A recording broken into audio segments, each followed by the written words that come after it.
Bueno, hola, hoy es viernes 7 de mayo. Esta es la clase 12 de fenómenos colectivos en sólidos. La clase pasada vimos el formalismo de segunda cuantización.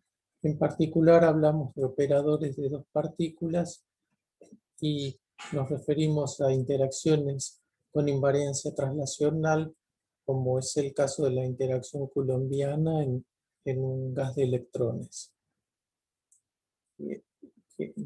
Libre por otra parte.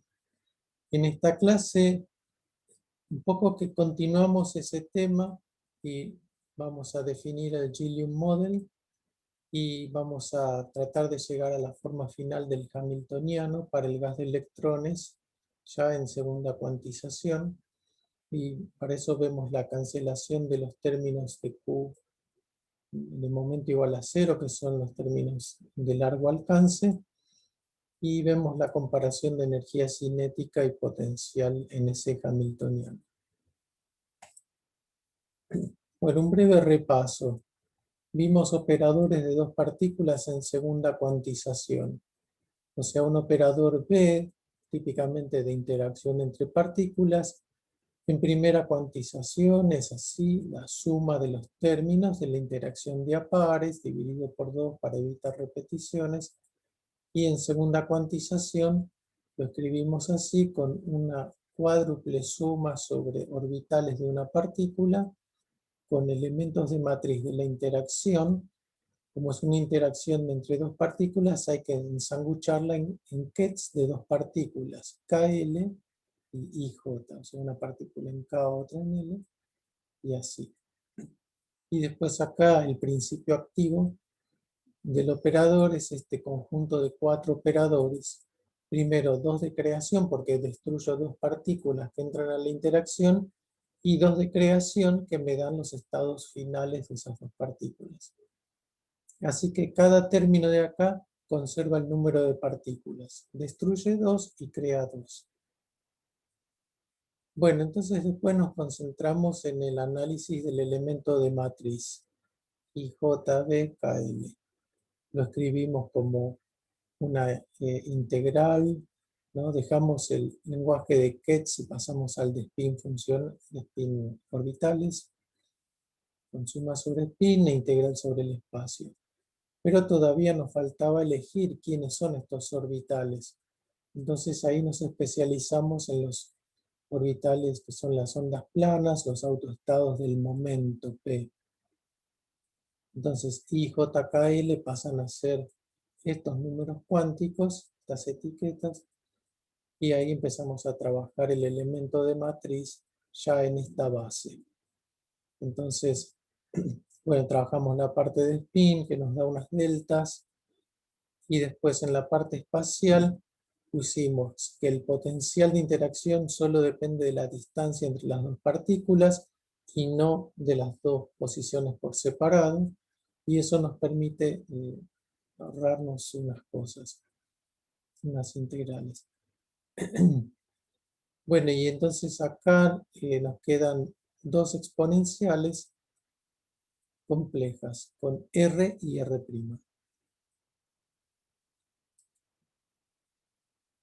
En ese momento empezamos a usar el hecho que el potencial depende de R menos R', o sea, depende de una sola variable vectorial. Entonces, escribimos la función como su expansión de Fourier, donde tengo un término de Fourier a la IQ, R menos R', un coeficiente que es la transformada de Fourier para ese vector de onda Q, suma sobre Q. Y acá tengo el B de Q. Bueno, y insertando esto en la expresión del operador en segunda cuantización, lo que vemos es que ya no necesitamos trabajar con el elemento de matriz de toda la interacción como tenemos acá arriba, sino que pasamos a trabajar con el elemento de matriz de una componente de Fourier, de una exponencial compleja. Entonces, eso es bueno porque podemos avanzar con este cálculo más elemental y el precio que pagamos, por supuesto, es que nos queda después una suma sobre Q con el coeficiente acá, que es la transformada de Fourier del potencial. Bueno, y acá me salteo el trabajo que hicimos. Este elemento de matriz produce unas deltas en los momentos y se llega a la expresión de acá abajo. Entonces, así obtuvimos el hamiltoniano para este gas de electrones con su término de energía cinética, acá eventualmente un potencial constante que no rompe la invariancia translacional, pero es un término de partícula única, entonces viene sumado a la energía cinética. Suma sobre K y sigma. Y lo nuevo, entonces, que dedujimos fue esto. El término de hamiltoniano correspondiente a la interacción coulombiana entre los electrones, que es formidable todavía, tiene suma sobre 3 vectores de onda, el Q que viene de la interacción, K y K', y después dos spines, un sigma y un sigma' que se suman, y todo eso, la información esencial de este sumando, la resumimos en este diagrama, que es como un pedacito de un diagrama de Feynman, donde vemos que en la interacción elemental, por llamarla así, entra una partícula con K y sigma, otra con K' y sigma', interactúan, acá con esta línea ondulada, y salen, una adquirió Q, sumó Q a su momento y la otra lo perdió. Ese Q se puede decir que es intercambiado o transmitido por un fotón. Y después el sigma, el spin, vemos que acá esta partícula que entró y salió no cambió el spin. Entra con sigma y sale con sigma. Y acá lo mismo, entra con sigma' y sale con sigma'. Y eso se debe a que la interacción coulombiana no tiene ninguna dependencia con el spin. Entonces no flipea el spin. No. Bueno, hasta ahí llegamos la vez pasada. Y ahora vamos a usar ese resultado y avanzar un poco más en esta descripción del gas de electrones, ya en el contexto del Gillium Model, que de hecho ya lo mencionamos en las primeras clases, ¿no? El Gillium Model es el gas de electrones metido en un background de carga positiva distribuido uniformemente. Entonces ya decíamos al principio del curso que es un modelo para metales sencillos, donde me imagino que tengo electrones que interactúan entre sí ahora, pero que no ven los iones, no ven la red, sino que ven una carga positiva que al menos tiene el efecto de neutralizar todo el desbalance de carga que significaría tener solo electrones, ¿no? Eso explotaría por la repulsión coulombiana. Bueno, y acá hay un gráfico que encontré en internet de la densidad de electrones escaleada, y acá en lo que sería el borde del Gillium Model, ¿no? Suponiendo que el sólido termina acá en esta posición 0, y lo que vemos es que adentro del material, donde tengo esta carga positiva en gris, la densidad de electrones se ajusta y se vuelve constante dentro del material. Y en la superficie ocurre un poco esto de que se escapa un poco de carga y acá se produce un déficit de carga, y esa sería la posición de equilibrio de este gas de electrones que vive confinado dentro de este pan de manteca de carga positiva. Y acá hay dos curvas, ¿no? Para distintos materiales, para el cesio y el aluminio. El cesio, el RS ahora lo vamos a ver de nuevo, es la distancia entre media entre electrones. Bueno, entonces, eso es el Gillium Model. El gas de electrones metido en un background positivo uniforme. Entonces, tenemos que hacer unas cuentas para convencernos cuál es el rol de este background positivo y cómo nos ayuda para que el sistema sea estable y cómo nos afecta finalmente el hamiltoniano con el que vamos a trabajar. Entonces, esas son las preguntas que vamos a intentar contestar hoy. Bueno, el hamiltoniano de este sistema tiene una parte de los electrones, una parte del background y otra parte de la interacción de los electrones con el background positivo.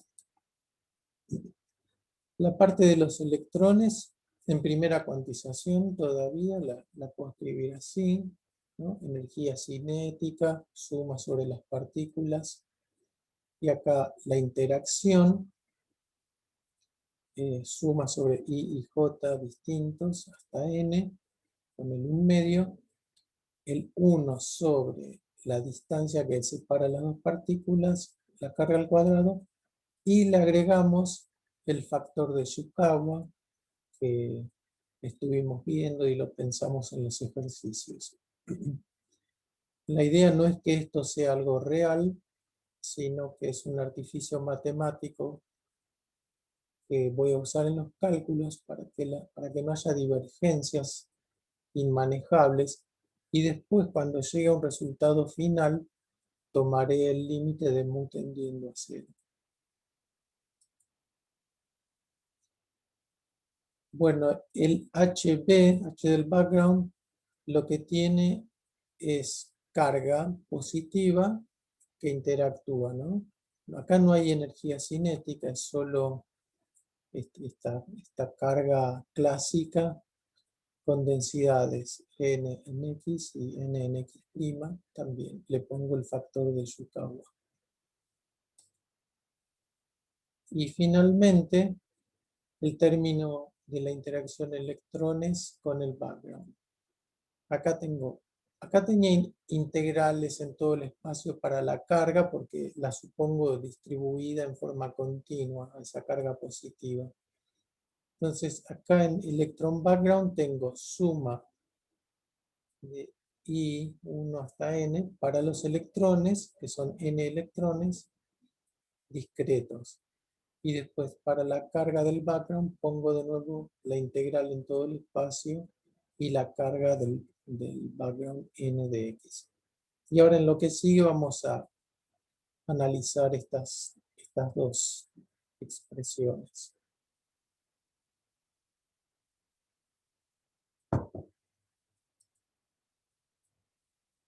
Bueno, una cosa es que ya la mencionamos, en realidad vamos a tomar el límite termodinámico al final del cálculo, porque queremos que el volumen se vaya infinito para recuperar la invariancia translacional, pero para eso tenemos que hacer que el número de partículas también vaya infinito, de modo que n igual a n grande sobre b, que es la densidad de electrones, y la densidad de partículas por unidad de volumen, permanezca constante. Entonces voy a hacer las cuentas y después tomo el límite termodinámico. Ahora, la interacción coulombiana es de largo alcance y entonces los tres términos que teníamos arriba divergen por separado si no ponemos la exponencial de Yukawa. Al final haremos que el L o el volumen tienda a infinito y después mu tienda a 0. O sea, siempre contamos que en cada paso del cálculo L es mucho mayor que 1 sobre mu.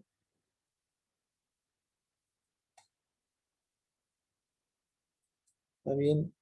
Mu es una ayuda matemática para los pasos intermedios. No es trampa ni nada, es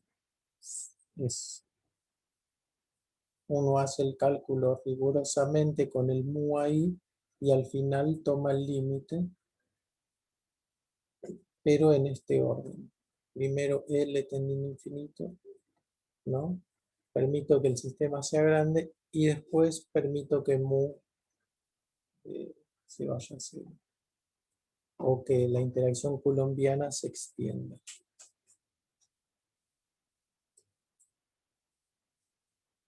Bueno, miremos estos cálculos para tener un feeling de lo que implica esta divergencia de la interacción coulombiana.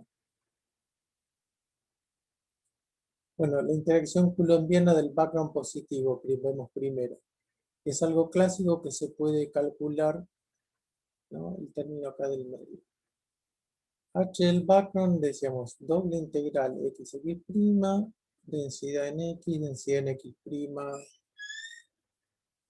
Bueno, la densidad del background es uniforme en este modelo, o sea, n de x en realidad no depende de x, de la posición, es simplemente n sobre b, porque n sobre b dijimos es la densidad de electrones, pero queremos que el background positivo tenga la misma densidad para que haya neutralidad de carga.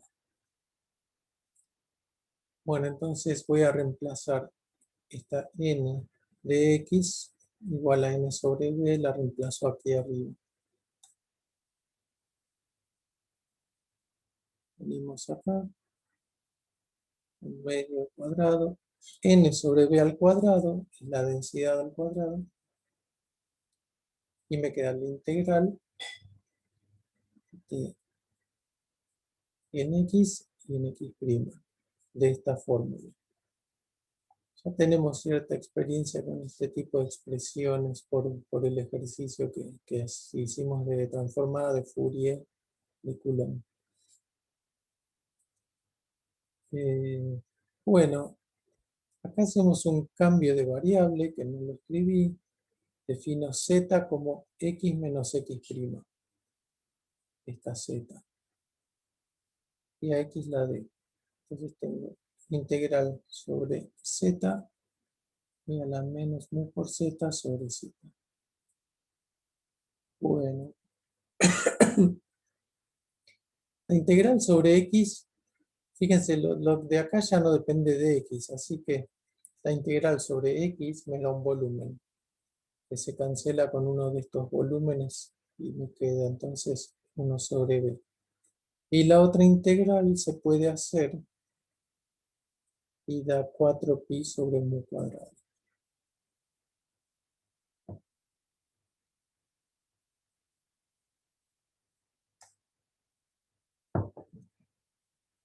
O sea que obtuvimos que el hamiltoniano este del background es una energía, es un número, que efectivamente, bueno, depende del volumen y del mol. Si todavía hago esta energía dividido n, ¿no? Saco una n de acá y la mando para el otro lado, tengo h del background sobre n. Este todavía diverge cuando mu tiende a 0, ¿no? Tiene el mu cuadrado dividido. Y ese es el problema que mencionábamos antes, de que Coulomb, siendo de largo rango, no se puede integrar sobre todo el espacio infinito. Bueno, acá entonces no pueden creer esta expresión que salió porque ya la hicimos, creo que la hizo Máximo en un ejercicio. Bueno, sigo adelante. Si hay preguntas, avisen, párenme.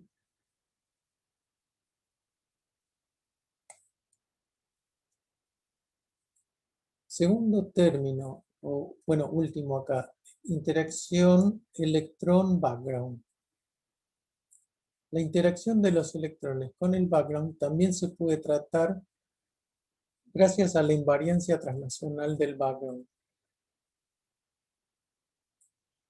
Bueno, teníamos H electrón background, suma sobre electrones, integral sobre el espacio. De nuevo, la densidad de la carga positiva es esta n de x, que la estoy tomando como uniforme n sobre b. Entonces reemplazamos acá, sale n sobre b, sale de la integral. También podría sacarla de esta suma. Pero bueno, la saco de esta integral y tengo una sola integral para cada i en esta suma. Acá tengo un RI diferente. Pero sin importar quién sea este R sub i, yo puedo hacer un cambio de variable y llamar a esto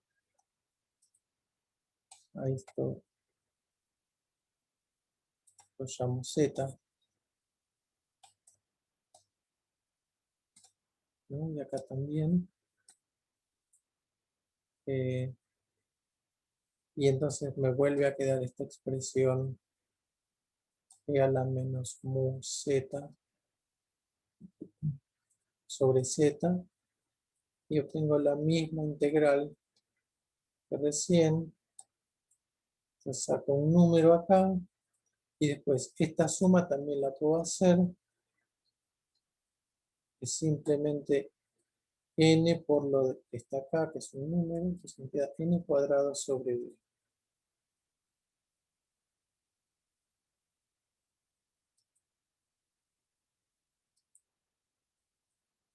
Entonces fíjense un cachito, lo que me quedó antes era un medio e cuadrado, n cuadrado sobre b, 4pi sobre mu cuadrado. Ese era para el background solo. Y ahora para electron background me quedo los mismos factores. Entonces este término del hamiltoniano también es un número, ¿no? Lo calculé en primera cuantización para los electrones. Es un número, no un operador para electrones. Y es igual al valor anterior, pero con un signo menos, porque ahora es electron background, que es uno negativo y el otro positivo, entonces es una energía negativa.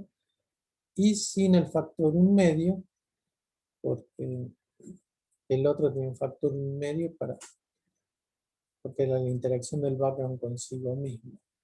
En cambio, acá no aparece el 1/2. Bueno, entonces esta parte se simplificó mucho. Me quedaron iguales los números excepto por esas dos cosas. Entonces el hamiltoniano quedó reducido a lo siguiente. Este factor que apareció, e cuadrado, el signo menos que ganó del último término y un medio, porque le ganó por un medio al de background, más el hamiltoniano de los electrones. Bueno, entonces ese era el primer paso importante que queríamos dar hoy, que era asegurarnos que la interacción con el background se podía manejar, y además vamos a ver que, bueno, la obtenemos acá y va a cumplir un rol en lo que sigue del cálculo.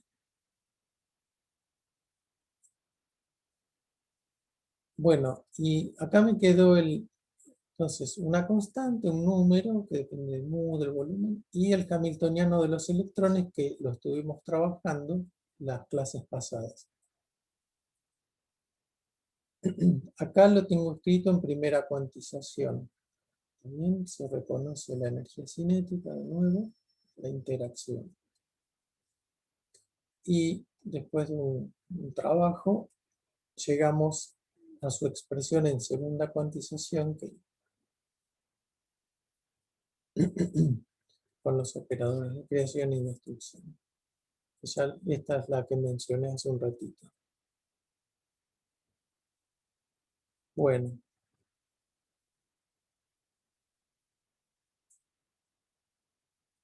entonces pasamos el hamiltoniano.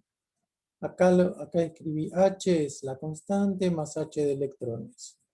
Entonces ahora junto todo y tengo que el hamiltoniano del Gilliam model es la constante y el término de electrones. Ok, ¿qué agregué? Perdón, que estoy yendo y viniendo. Acá todavía tenía mi expresión anterior de un B de Q, que es la transformada de Fourier del potencial que corresponda. Pero ¿cuál es el potencial que corresponde? Bueno, ya lo agrego acá.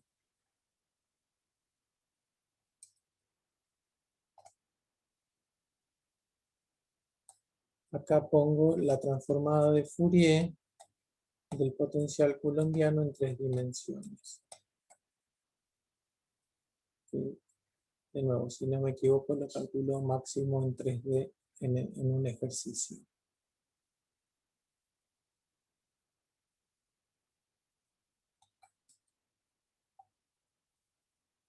Y ahora vamos a ver que el término Q igual a 0 de este operador de interacción se cancela con el primer término, con este que es una constante que surgió del análisis anterior.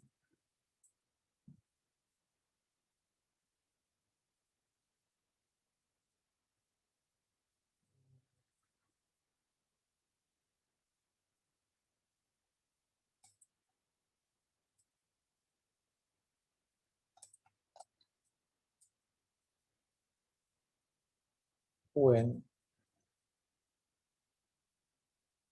los invito a que las fórmulas se van poniendo medio grandes y yo me imagino que es difícil verlas así tan rápido, entonces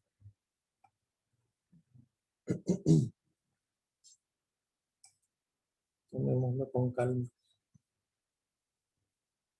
Bueno, el término de interacción colombiana, entonces dijimos, es este, con los 4 operadores y acá la transformada de Fourier. Separemos el término de Q igual a 0 dentro de esta suma. ¿Está bien? Acá teníamos suma sobre K, P y Q. El Q que viene de la interacción.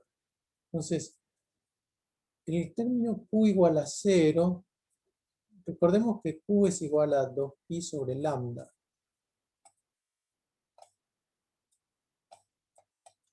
Entonces, Q igual a 0, si lo pienso así, significaría lambda yéndose a infinito.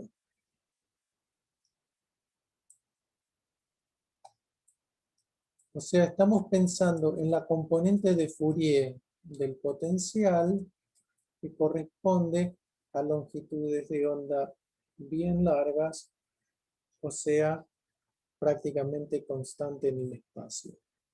Esa es la singularidad que estamos tratando acá por separado. Entonces, al Q le sacamos eso y lo que hacemos es poner una, eh, ¿cómo se dice esto? Una comilla en, en la sumatoria. La comilla quiere decir que que excluimos el término de Q igual a 0. No, no lo tiro, por supuesto, sino que lo pongo acá afuera. Ya Q no está. Y en estos lugares donde aparecía Q, ponemos Q igual a 0. Entonces me queda A, K, lambda 1, lambda. Y acá A, P, lambda 2, lambda. Y en la interacción desapareció el Q este. Bueno, está bien, separé Q igual a 0.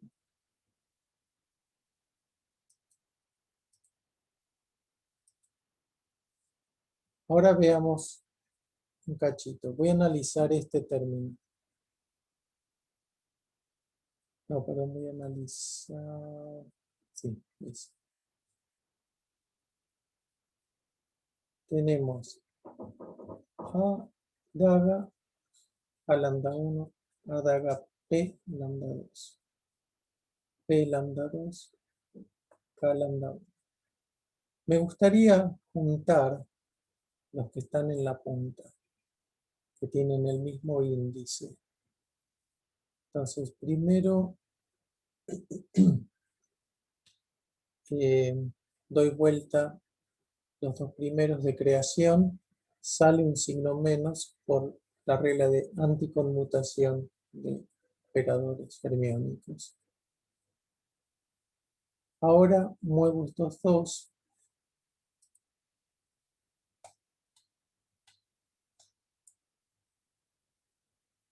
Son uno de creación y uno de destrucción, así que la regla de anticonmutación es un poquito más complicada.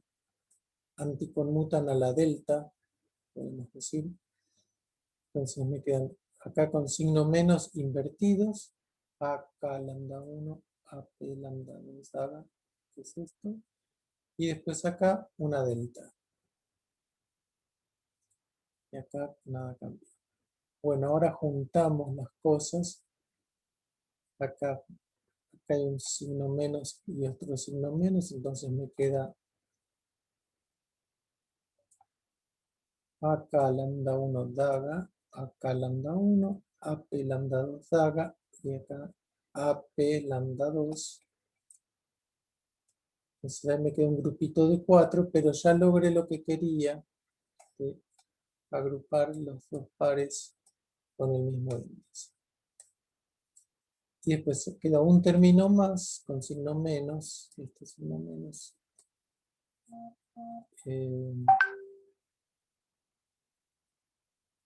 La delta y acá lambda 1 daga AP lambda 2. Pero igual como tengo la delta, acá puedo pensar que estos dos índices son iguales.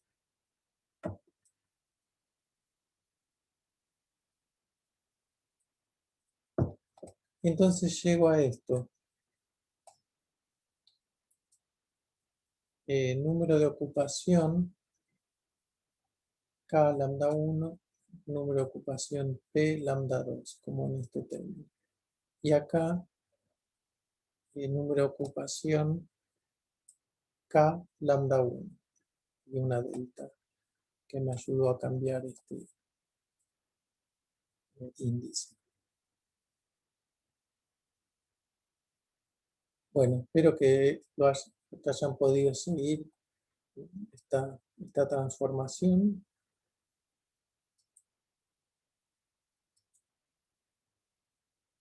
Entonces, el término de Q igual a 0, ¿no? Que era este, ahora ya lo puedo procesar un poquito y me quedo como un n, otro n y acá otro n solo. Acá multiplicando y acá uno solo que lo saque factor común. Y como tengo la suma sobre los índices, puedo recuperar acá el operador número de partículas al cuadrado y acá una vez el operador número de partículas. Así que el término Q igual a 0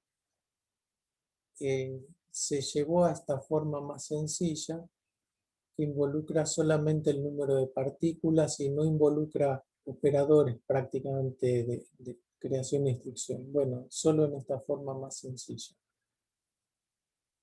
Pero si tengo un número fijo de partículas, cada vez que aplique este operador me va a salir una n grande, que es el número de partículas. Entonces, cualquier que le aplique me va a dar esto. Fíjense las constantes por n cuadrado, y acá de nuevo las constantes por n sobre b. Y acá viene lo importante, lo que queríamos lograr. El primer término con un medio y signo más se cancela con el otro término del hamiltoniano que teníamos, que nos había salido del principio de la cuenta. Entonces, hemos logrado que la interacción del background consigo mismo, de electrón con background, y el término Q igual a 0 de la interacción electrón-electrón se cancelen hasta acá. Me queda este otro término flotando, pero va como N sobre B. Entonces, si yo quiero pensar en la energía por partícula, o sea, dividiendo por N, me queda esto, sin N, y se va a hacer 0 cuando L tienda a infinito, ¿no? Porque lo que es constante es N sobre B, pero si yo le saco la N, ya me queda 1 sobre B, y eso se irá a 0 en el límite termodinámico. Se va a 0 cuando L tiende a infinito y después le permito a mu irse a 0. Bueno, o sea que este término es como menor, pequeño, se va a 0 en el límite termodinámico, entonces lo voy a dejar de lado.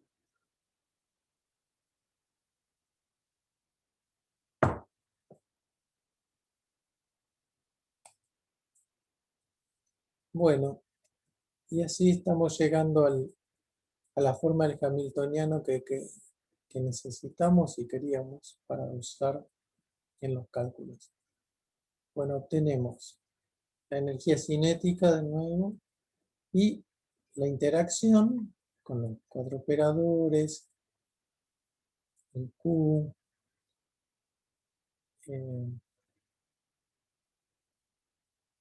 y acá la suma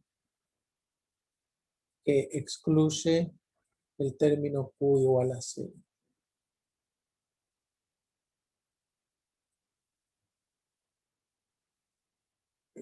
Bueno, hagamos un pequeño truco,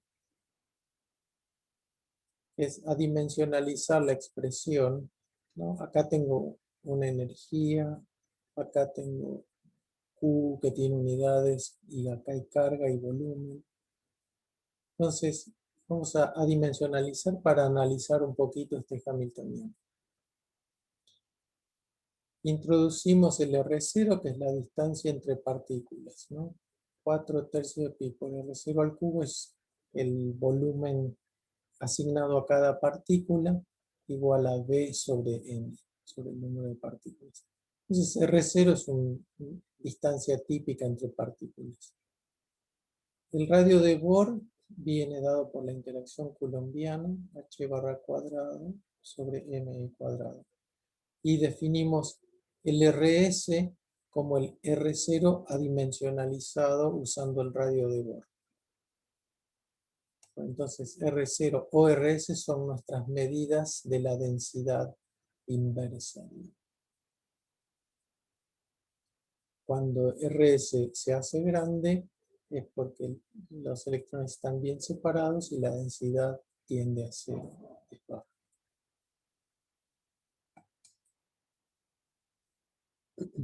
Bueno, con esta cantidad R0 que tiene unidades físicas, voy a adimensionalizar el volumen, me hago un B tilde,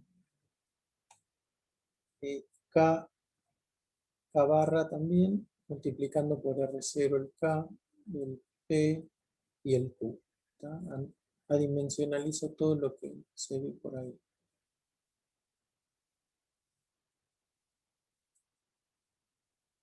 Entonces, fíjense cuál es el resultado. Bueno, saco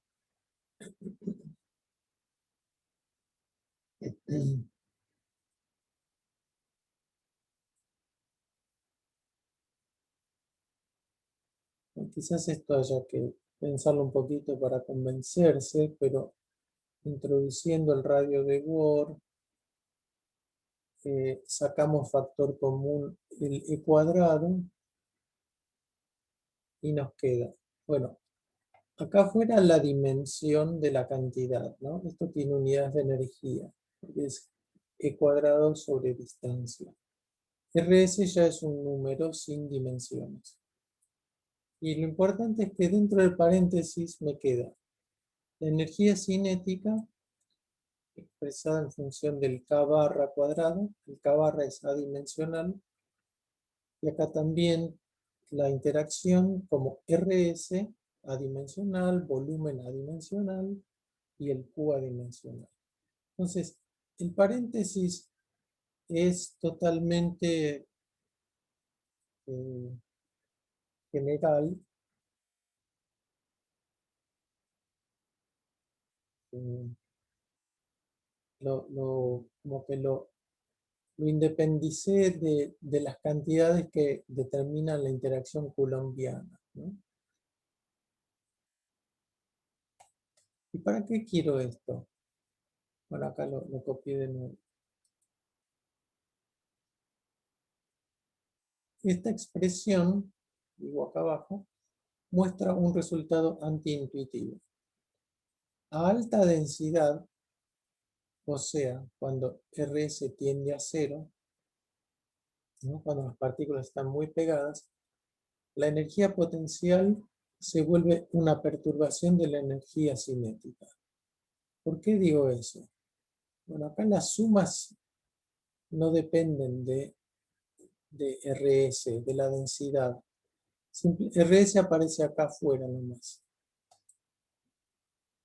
La energía cinética no depende del RS acá en esta expresión y la interacción depende solo ahí. Entonces, si RS tiende a cero, todo este término se vuelve chico comparado con este.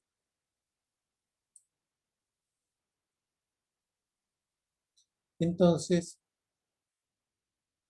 a alta densidad se puede intentar un desarrollo perturbativo de, por ejemplo, la energía del estado fundamental, del ground state, ¿no?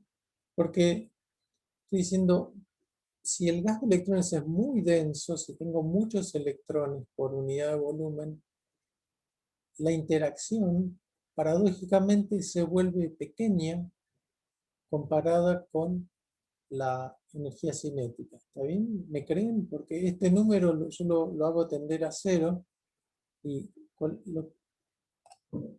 esto es una suma que la hago y es un número, digamos, más o menos.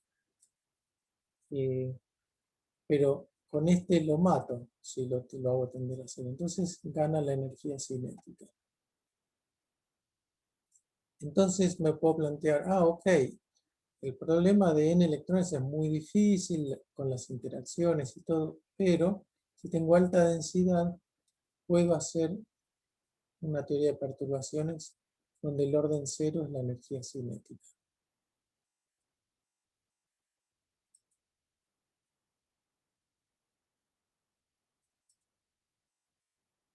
Entonces podemos hacer una expansión, por ejemplo, de la energía del ground state. Ok, tenemos acá la constante, que viene de acá, y después un número que sería la energía cinética, A, desconocido, va, no puedo calcular, y después B por RS, o sea, RS por algo que salga de acá, de toda esta expresión de operadores, pero proporcional a RS. Y después otras dependencias con RS que, bueno, en principio no sé cuáles son. eh,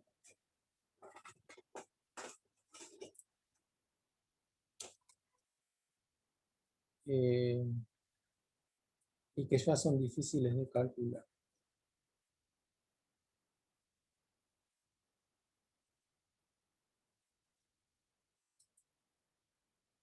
Bueno, por ahora podríamos calcular A y B, sabemos hacerlo. Y el siguiente término, con el RS cuadrado por logaritmo de RS, requiere técnicas perturbativas como los diagramas de Feynman no lo vamos a hacer en este curso.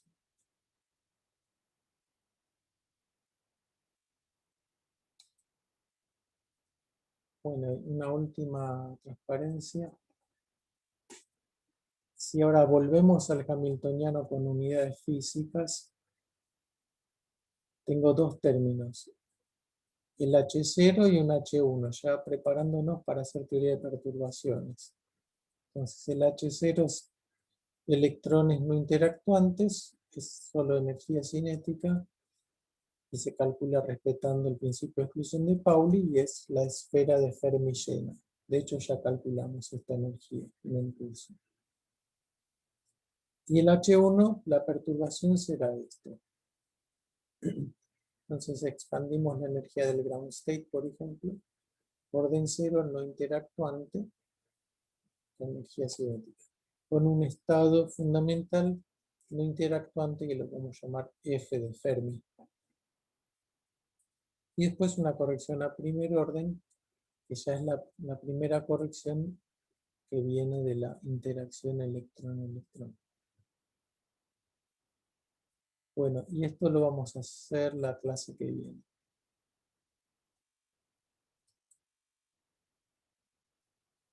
Bueno, terminamos acá. Entonces, el resumen de la clase de hoy es que introdujimos el Gilliam Model, vimos la cancelación de los términos de Q igual a 0, de la interacción, de las distintas interacciones, y que corresponde a las distancias grandes, y que se genera porque el potencial coulombiano es de largo alcance. Y al final vimos la comparación de energía cinética y potencial, y vimos que en el régimen de alta densidad el problema es un poco más fácil de tratar, porque ahí domina la energía cinética, que es más fácil de entender, y la potencial se puede tratar como una perturbación.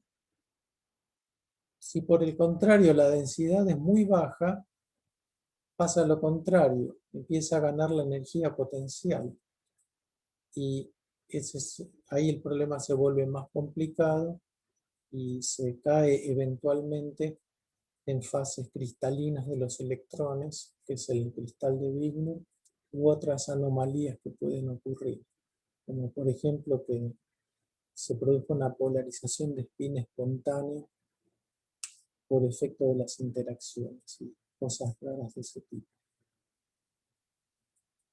Bueno, eso es todo por hoy. Nos vemos la clase que viene.